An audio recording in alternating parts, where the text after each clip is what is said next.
Scout was considered as a special, not some kind of designer model. Therefore, the most powerful engines were selected for it from the asset of the usual Octavia. Before restyling, it was offered a choice of either a 2.0 FSI petrol with a capacity of 150 horsepower, 200 Nm, or diesel 2.0 TDI/140 horsepower, 320 Nm. After the update, the FSI replaced the 1.8 TSI with a return of 152 and 160 horsepower, 250 Nm, and the turbo diesel received a common rail injection system instead of pump injectors, but retained the same characteristics. In the secondary market, the absolute leadership for the Octavia Scout with a 1.8-liter turbo engine. The engine provides the best dynamics, but do not even count on the promised fuel consumption. Unpleasant episodes with the timing chain are rather exceptions, but high oil consumption is an everyday reality. 2.0 FSI consumes the same amount of fuel, but is prone to carbon deposits. In addition, there are problems with starting and stable operation, especially in winter. Diesel modifications are a real exotic. Although it is the turbo diesel that suits Scout's character the best.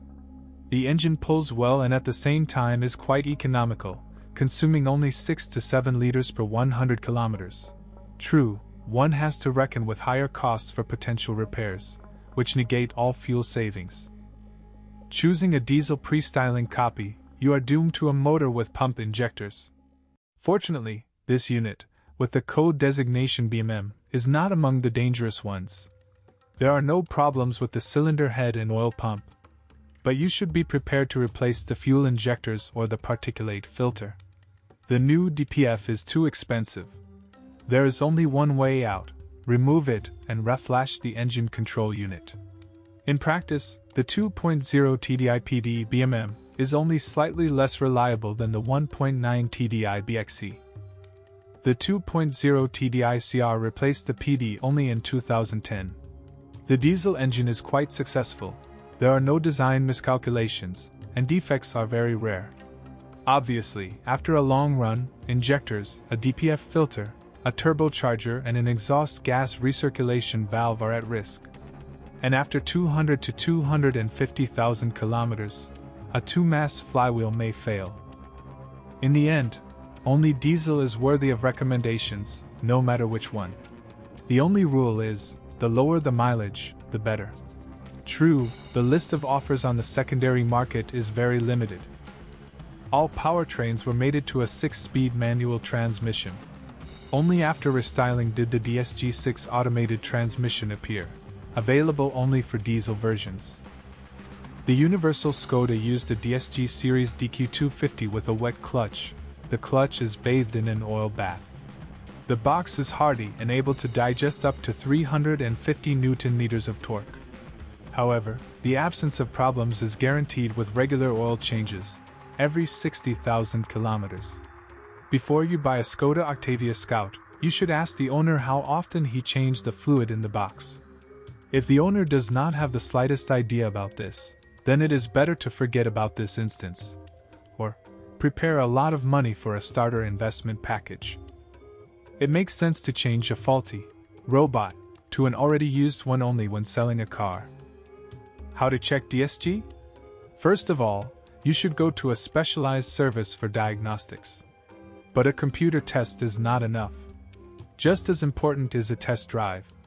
The main thing is to avoid instances after chip tuning the engine, since the box is designed for only 350 Nm of torque. Regular oil changes are also necessary for the Haldex coupling. It is quite reliable, but with long runs, bearing wear is possible, a hum occurs. In addition, during inspection, the coupling should be inspected for leaks. In addition to the above shortcomings, during operation one has to deal with ailments characteristic of the Skoda Octavia 2. Most often they pester the little things that can spoil the nerves. For example, door seals that let water through or make noise when driving at high speed. The best solution to the problem is to replace the seals with new ones. It's not cheap, but effective. Sometimes, due to a clogged hatch drainage, water begins to flow into the cabin. The build quality of the interior is quite high, but the materials themselves wear out relatively quickly. Universal Skoda in content is not much more expensive than the regular version. Difficulties can arise only when recovering from an accident due to characteristic bumpers that are difficult to find in the secondary market or dismantling. Fortunately, a strong suspension does not cause serious trouble.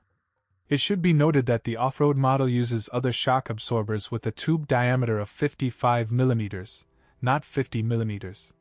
In addition to the original, you can also purchase analogs, and the shock absorbers themselves are not expensive.